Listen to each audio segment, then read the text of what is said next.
We're told to be reliable, to keep our word, to stay committed. But what happens when the person we break promises to the most is actually ourselves? If you've ever said, I'll start tomorrow and didn't, then this video is for you. Let's talk about how to actually show up for ourselves with the same care, consistency, and courage we offer to everyone else. Hi, I'm Leona. I study psychology, cognitive neuroscience, and public health, and I've worked at world-leading investment banks and media companies. If you're new here, I share science-backed well-being content to help you thrive emotionally, physically, and financially. Let's get into the video. Firstly, let's start with building trust with small promises to ourselves. Our brains are wired to respond to momentum, right? The mesolimbic dopamine system, which is the same circuit that feels reward and motivation, lights up when we actually follow through on even the smallest of tasks and actions. So think making the bed, for example, whispering a prayer, or stretching for just 2 minutes. Each small act sends a signal to our brain saying we're moving forward. And here's what actually makes that so encouraging. Our brains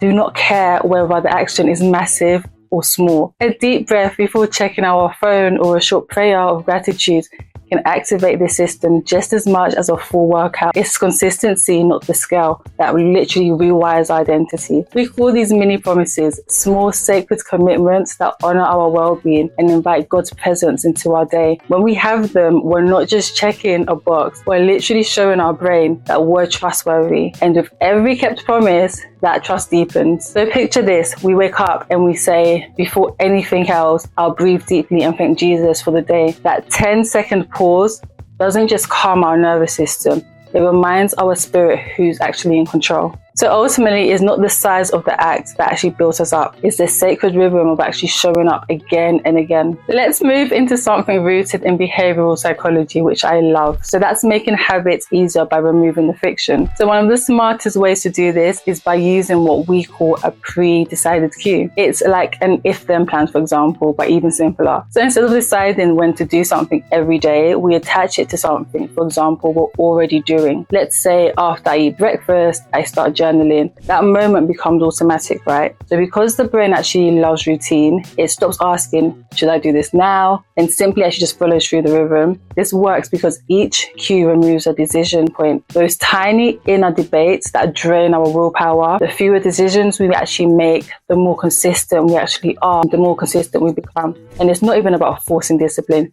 It's about designing an easier path forward. And guys, honestly, this isn't even just theory. A 2017 study published in Health Psychology Review found that habit formation using cue-based routines significantly increased adherence to health behaviors over a 12-week period. So participants used environmental or timing-based anchors, for example, like pairing stretching with waking up or journaling with meal times, had stronger habit strength and lower dropout rates. So essentially, this shows that we might notice natural anchors in our day that could actually support new habits. So small moments like closing their laptop or a skincare routine, or drinking water. Maybe after work, for example, we play music and stretch for a few minutes. Or after dinner, start getting our gym clothes ready. And here's the best part. These aren't rules. They're just rhythms that could make it so much easier to begin again, gently and consistently. So these micro anchors create a flow, which I love, right? They transform good intentions into grounded action, especially on days when motivation is non-existent. It doesn't live here, right? And when we use the things that we already do as springboards for who we actually want to become, we set ourselves up, right, to grow with less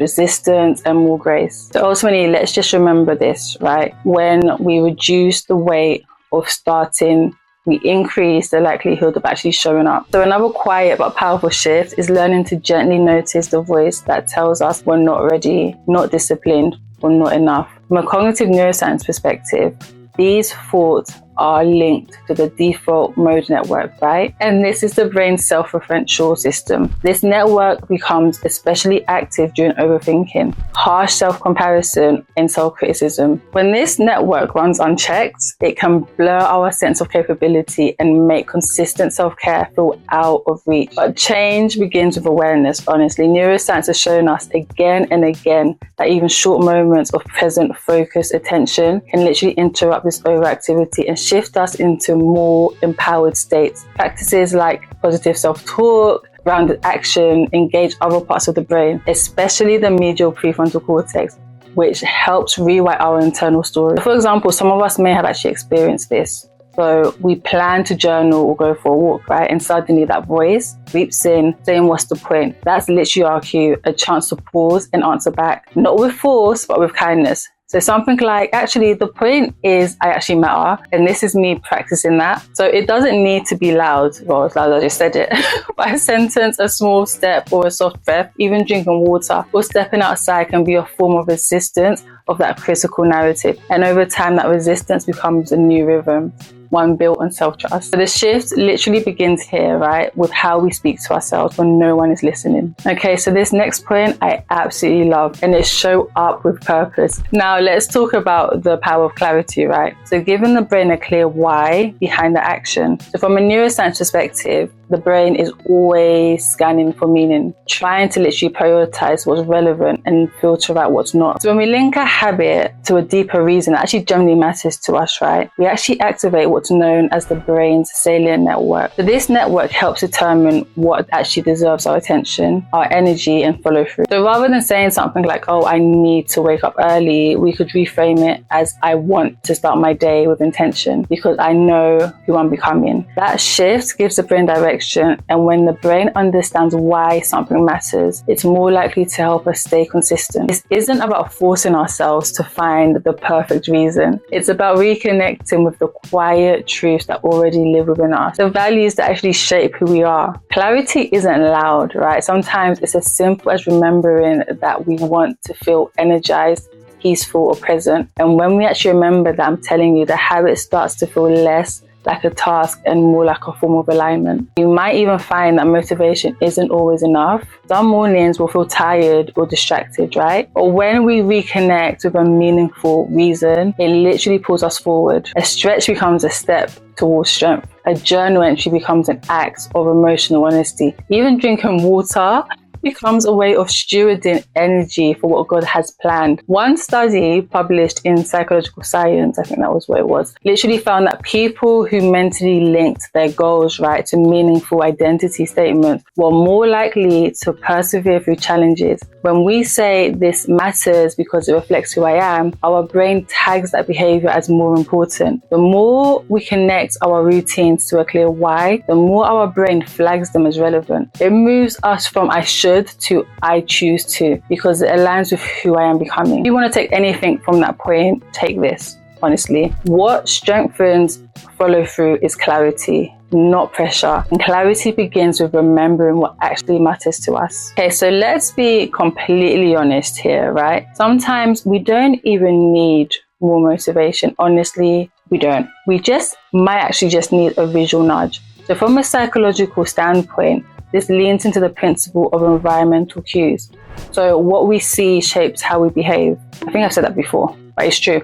Our physical surroundings can either support or silently sabotage the habits we're trying to build. So research by Papes and colleagues, I said the name right, in 2014, found that visual prompts, especially those placed in relevant environments, significantly increase follow-through on health-related goals. So it's really less about willpower and more about what we place in front of us, right? So a journal next to our pillow, an encouraging note on the bathroom mirror, a post-it on the bedroom wall that can literally say peace over pressure. These quiet cues can whisper, no, this actually matters at the right time. We might even notice, right, that when something is visible, it feels more doable. So for example, seeing workout clothes laid out on the chair might make us more likely to move our body, or spotting a small notebook and pen beside the fruit bowl, for example, might remind us to write down one thing we're thankful for while preparing dinner. The goal here isn't to make our space perfect, it's to make it intentional. So let's carry this with us, right? When our environment reflects our values, our habits start to follow. So next is this, right? Let's slow down for this one, because showing up sometimes for ourselves isn't just about doing more. Sometimes it actually means pausing on purpose. So in a world that glorifies hustle, right, stillness can actually feel really unfamiliar, even unproductive. But both faith and cognitive neuroscience tells us something completely different, right? So stillness isn't actually passive. Sometimes it can be used as power. It's powerful. When we actually sit silence, even if it's just for a few minutes,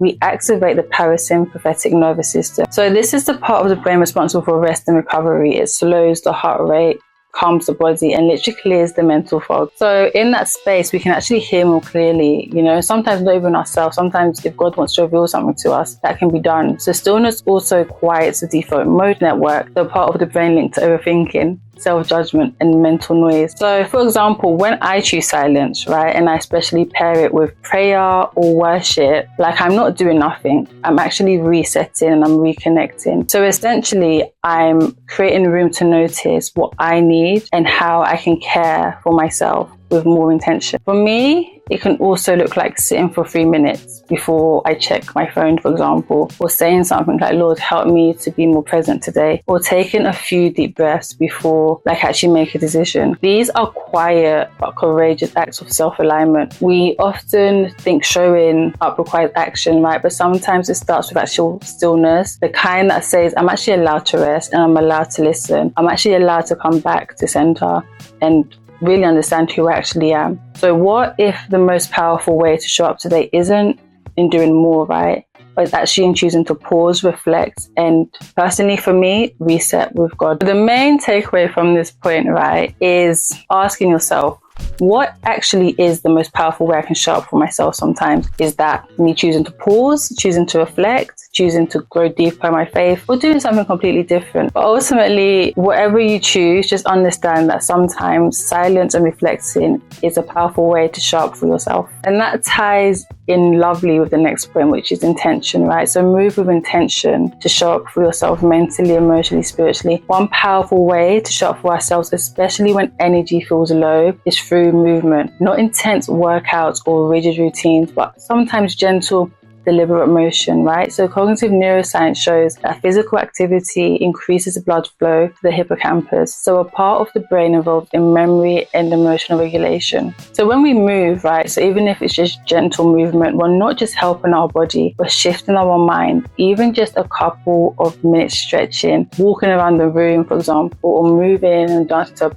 whatever playlist on your phone can really just help reduce that brain fog. It helps to reset the nervous system and helps us just offload whenever stress is at an all-time high. It's a way of reminding ourselves, saying, I'm still here and I'm doing something that's just for me. For instance, after a difficult conversation or moment of stress, we might feel stuck mentally or emotionally. Just standing up or rolling our shoulders or stepping outside for fresh air can really just interrupt that feeling. So movement becomes a message saying, I'm not frozen, I'm still in motion. We don't need to move perfectly or dramatically. So what matters is that the movement feels kind and that it meets us where we are. So a stretch before bed, a few steps between tasks, a short walk whilst praying. These are all acts of self-presence, right? Of returning to our body with grace. And when we move with intention, we're not just shifting our physical state, we're making space for clarity, for peace, and for reset. So ultimately, movement isn't just for fitness, it's a quiet, powerful way to show up and realign when we need it most. This next shift might seem simple, but it's one of the most transformative ways to show up for ourselves. Speak to ourselves the way we speak to someone we truly love. Honestly. The psychology research shows that self-compassion lowers anxiety and boosts motivation, not because we're letting ourselves off the hook, but because we're building a safe internal space to grow. When we make a mistake or fall off track, the instinct might be to get harsh, right, and speak negatively. But what if the first thought was actually, no, that was tough, but I'm proud I even still showed up. That one sentence softens the moment so much. It reminds us that we're actually human and that trying is still progress. Sometimes showing up for ourselves means starting again without shame, without the replay reel of everything that we did wrong, right? So just a deep breath and a decision to move forward with kindness. We can even create personal anchor phrases that might help us to stay grounded, right? So things like, oh, I'm proud of the progress no one sees. When these words are on repeat, they slowly become the soundtrack that reshapes how we think and how we treat ourselves in the process. I really love this point because sometimes we can generally speak to ourselves so harshly, but we would never in a million years speak to any friends or family like that. So the final takeaway here is that how we speak to ourselves literally shapes the way we show up for ourselves. Make it kind, make it honest, and make it yours. Okay, so let's talk about the power of seeing progress. Behavioral psychology shows that when we track our action using stuff like checklists, habit trackers, or even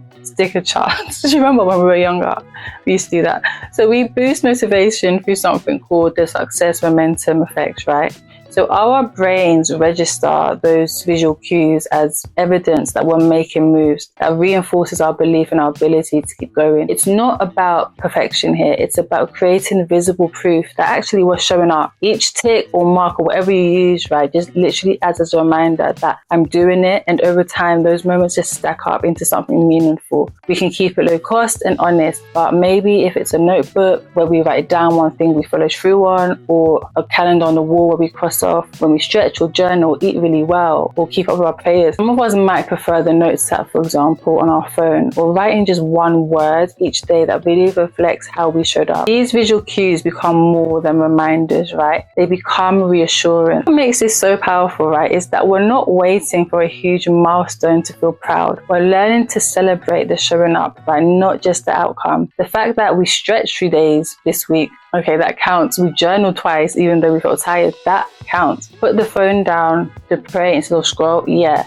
that really counts. When we see it, even if it's a simple list or symbol, we start shifting our self-narrative. We stop saying, I can never stay consistent, and start thinking, actually, I'm doing a lot better than I thought here. Girl, I'm showing up. The main point here is that when we see our progress, we're more likely to believe in our progress. And that belief becomes a quiet momentum that helps us keep showing up for ourselves again and again and again. Okay, so point number 10 is build gentle routines that actually support you. Because let's be honest, rigid routines often lead to burnout, right? But gentle, supportive rhythms help us show up for ourselves in a way that actually lasts. From a neuroscience perspective, routines reduce cognitive load. They free up mental energy by turning repeated behaviors into automatic processes, right, through the basal ganglia. But here's what really matters. The routine has to feel good. It should meet us where we are, not where we think we should be, right? So instead of saying, oh, I have to wake up at 5 a.m., we might say, do you know what? I ease into my day with quiet time when I wake up. That softness lowers resistance whilst keeping the heart of the habit intact. You can also link small habits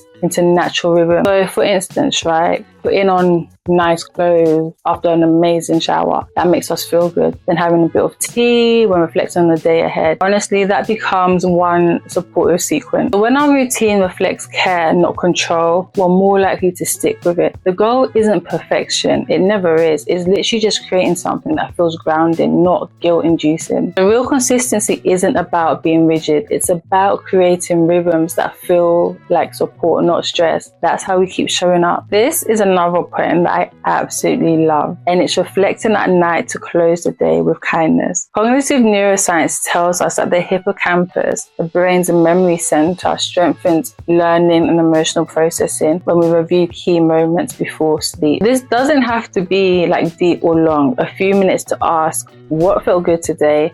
Where did I show up for myself? What am I actually thankful for? Even a one-line answer like, actually, I rested instead of pushing, or I kindly spoke to myself, teaches our brain that our efforts matter. This boosts our self-efficacy, the belief that we can influence our own growth, right? So which supports emotional resilience. Picture for a moment what you can do the most to make you feel a lot calmer before bed. That small act becomes closure, and that closing loop helps us sleep with peace instead of pressure. What's encouraging here is that reflecting at night doesn't just help us process the day, it helps us carry grace into tomorrow. Right, so I'm going to actually finish with the mindset that keeps me going and holds everything together, and that's knowing that I don't have to do this on my own, right? So showing up for ourselves isn't just about motivation or mental strategies, it's about surrender. And when we invite God into our routines, like I do, everything changes, honestly. I was doing some research and I actually found that prayer activates the brain's default mode network, so in a way that supports self-reflection and values-based living. It centers us, slows reactive thoughts, and reminds us that we're walking with purpose, not pressure. So for example, when I feel myself drifting, I might say something like, oh Lord, help me honor the person I'm becoming, or strengthen me to show up in love, not fear. This rewires how I move through the day. And even if like I fall off track, grace is still there. So for me personally, I've come to the conclusion that showing up is never really about earning our worth. Rewire. For me, I feel like it's about honoring the life that the Father, the Son, and the Holy Spirit has placed in me. So what generally gives me peace is that knowing that with God's help, I'm not starting from scratch, I'm starting from grace. And that has changed everything for me in terms of showing up for myself. Thank you for watching. If this video helped you, check out the Wellbeing guides that should be in the description box, and check out the other videos on my channel if you like this content, and I will see you in the next one. Bye.